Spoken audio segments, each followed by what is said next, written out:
Hello, everyone, and welcome to the Manifestation Masterclass. I am so super excited that you're here with me today. And I'm doing this summit because I really wanted to bring together over 20 amazing women entrepreneurs to really share with you their top secrets to magnetizing a life that is on purpose with money, freedom, and abundance.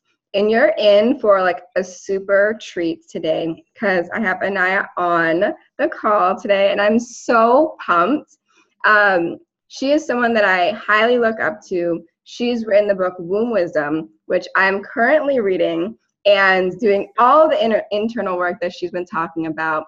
And she is just a trailblazer in her industry. And I'm excited. I'm so excited to be able to have you on today. Oh, bless you, Brandy. I think I'm a little bit excited myself. Yay, we're both excited. So if it's okay with you, I'm going to jump right into the questions so we can share all your juicy goodness with everybody. Yes. So the first question I have for you is, can you share with us like who you were, like where were you just before you created the success that you have in your business and life today? Well, I would say I've had 3 incarnations already in this lifetime. I had a successful incarnation as a fashion designer in London. Then I had another one, which was a Kundalini yoga teacher that was traveling all over the world. And then, of course, this one recently, with this name, Anaya Sophia. So I think I'm kind of that type that attracts success. And that is quite simply not because I'm magical or not because I'm special in any way, but I don't really accept the word no. I love that. That's so powerful because I see that like in little children too, right? Like I feel like we're born with that, like we don't accept no.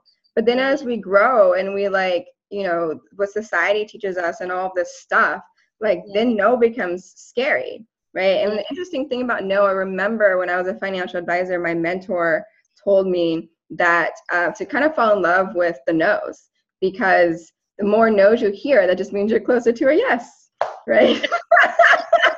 Absolutely.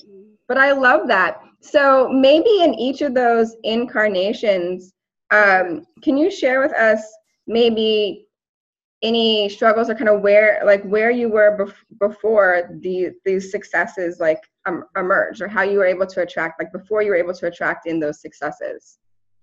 Well, I guess I had a bit of an interesting start. I was an only child, and I do know that I was born with a bit of a struggle. And this is what I find interesting, because my labor was so long that I'm starting to know about forward moving energy. Yeah. I want to get out. I need to get out of the womb, the birth canal. So I kind of came out with this kind of tendency to push forward. Yeah. And even as a child, I was very shy, didn't hang out with anyone much. So I really developed the inner world, the imagination. That was my playground. That was my playmate. And so if you combine those two together, a very forward-moving energy and a huge imagination, then I think you have a little recipe for success, I guess. Success and failure. Oh my God, I'm good at failing as well. Yeah, I mean, I think that's really powerful that you said that. I can relate to what you're saying about, being shy, right? And having that inner world, because I actually went through that myself as well. Like I was extremely shy. I was very much ostracized as a kid growing up. And so all I had was myself, right? And so it's interesting how that inner world is created. Right. And I love that. Like, I know that I'm always in my own mind and I have these thoughts and I'm very aware of myself. And that's something that people have expressed to me a lot, that I'm very aware. And a lot of that came from always being with myself and always having these thoughts and like thinking. Right. So I love that you shared that piece. Right. And I love that you talked about failure. Right. I feel like we don't learn and we don't move through without the failure. Right? So, It's important to fail, and mhm, it's important, I know this might sound strange, it's important to know a broken heart. mm, Because these are two key areas of life that we can so often hold back from. Don't break my heart. I don't want to get hurt. mhm, And oh, I don't want to take a leap of faith because I don't want to fail. And of course, we just hold back and hold back and hold back. Next thing we know, we've transitioned. yeah, Human life is over, and all we've done is flip and sit on the fence yeah, with our love and our creativity. mhm. I love. So, yeah. And I think what's powerful about that is, speaking into really feeling the good and the bad, right? Like what's not working. So like, and also they talk about those different, that spectrum, right? Like in this case, a broken heart versus like love. Like, how do you really know what true love is if you haven't had your heart broken, right? Yeah. So it's very powerful, I think, what it is that you're sharing, and to go through that entire journey without the worry of protecting yourself, I guess, in a way, because through all of our experiences is how we learn to be the best versions of us in the world. Yes.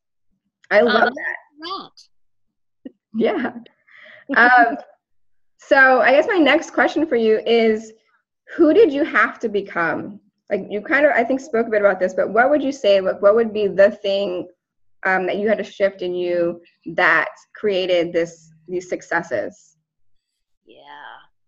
Well, there was definitely a moment where I was teaching Kundalini yoga Mm-hmm. and I was getting invites all over the place. I was having a great time. Yeah. And however, I realized that I was hitting the boundaries of that tradition. And Mm. I was very much looking for answers and experiences in the realm of sexuality Yeah. and the sacred feminine. And Mm. I wasn't finding them in the yogic tradition because you don't usually find those answers there. Yeah. So there was a distinct turning point. I realized that I'd filled myself as much as I could go with this tradition, Mm-hmm. and my heart was aching to know more. And Yeah. so there was a massive leap of faith moment where I left the safety and the comfortability and the security of Yeah. that known tradition and just stepped out Yeah. into the absolute unknown. Yeah. And of course, that's when womb wisdom came along. So That, I had to become faithful mm, in that inner self, that intuition. The intuition was like beckoning. mm, Come to know me. Come to know me. You're not going to find it here. You are complete in this tradition. Come and know me. yeah. Oh my God! And I did it. Yeah. That's And so amazing. many around me were looking at me, nodding their head, not nodding their head, shaking their head, saying, "You are being crazy. You got the world at your feet Yeah. in this world of Kundalini yoga. Yeah. You're going to give the whole thing up?" Yeah. Yes, I must. So I guess I had to become faithful Hmm. of my own intuition. I love that. And I love the way that you shared it too, because I feel like one of the things that I hear a lot is actually to this question is becoming more of who I already am, or being more authentically me. And I love that you said you had to be faithful to your intuition, right? So I feel like it's a version of one, going in and knowing what, like building that muscle around your intuition, knowing who you are, and then trusting, Yes. right? And Yes. it was so powerful, like when you said that you took that leap, right? And you're coming from a place that you were already on top of the world, right? So like that can be even more scary, right? Yes. To make that jump into this complete place of unknown and then being able to trust yourself. So I love that. Thank you so Mm, much for sharing. mm. Um, so what's your number one secret to really creating this life that's on purpose? And it sounds like multiple times, but creating a life that's on purpose with the money, freedom, and abundance. I would say it's because I pour my whole life into it. Mm. If I can see an energy is coming in and it's a distraction, whether it's an invitation to be in another country, or an invitation into a love romance, or an invitation to be a good friend of another man or another woman. Now, if I know that's going to distract me from this intuition, Mm-hmm. I will not go there. Yeah. That doesn't mean I'm calculating and, weighing things up all the time. Not at all. It again, it's in this intuitive place that all of this yesing and knowing is happening. Yeah. So it very much an energetic, this, whatever this is, this service, this transmission, this expression, whatever it is, gets my everythingness. It consumes my thoughts, it consumes my heart, it consumes my soul. Yeah. All my love relationships have supported and nourished this. Mm-hmm. So I really love that, going all in and nourishing that piece of you, right? So if someone was to be watching right now, right, Mm. which they are, so ultimately, how could our viewers tap into that gift for themselves? Like, what would be like 1, 2, 3 type of steps that they can take to tap into that and to know which things are in alignment with that piece, that knowing, that intuition, and what isn't? Well, for me, Yeah. those kind of answers can only come from resting. Mm, Resting, letting go, being still, being non busy. yeah. And that can only happen when we actually take a little sacred retreat for ourselves. And I'm actually reading a book titled that at the moment. And Mm-hmm. it's about the woman's menstrual cycle. Mm-hmm. But the message is much longer than that. That the message is for all women, that we must take this monthly little mini break just to check in with self. Like, hello, heart, how you doing in there? Really, how you doing? And this can be like maybe a day Mm-hmm. or maybe a couple of days. But us ladies, we have lost contact with that monthly essential wisdom marriage. Yeah. This is where we find our creativity. This is where we strengthen our intuition. And this is where we find that source of wisdom that has all the answers that we're running around like headless chickens looking for.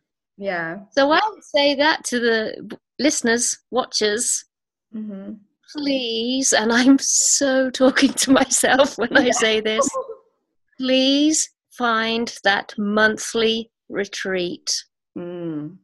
I love. Take yourself away. Even if you just stay at home, get off the computer, turn off your mobile, don't busy yourself with friends, and ask long waiting questions to yourself. Mm, I love that. It just made me think about my current coach, and she talks about flex time and how you need to build in that rejuvenation time for yourself, right? And so I love that, and I love that you're speaking into kind of the tradition of how it's been, built into us as women. That process of this was our time to really take care of us, right? Yes. Each month, like, and to be able to go in. And what I'm noticing, the more work that I do in the feminine, the more important it is for us as women to really have moments of downtime so that we can create, right? Yeah. And we are natural creators, which is so powerful. Like we were born that way, to create. And so that I feel is so beautiful. One of the things that was coming up for me was, like, I know you were speaking about this book that you're reading. I would love to know more kind of about this connection between the feminine and our menstrual cycles and this resting. Can you speak more into that, and like what we really can take away from that learning, that understanding of that area? I would love to. So back in the day, we would have had something called a moon lodge. Mm. I guess that's a little bit like a sweat lodge. Mm-hmm. It would have been some sort of, maybe an animal skin, some kind of dwelling that ladies who were bleeding would come into the lodge and they would bleed together.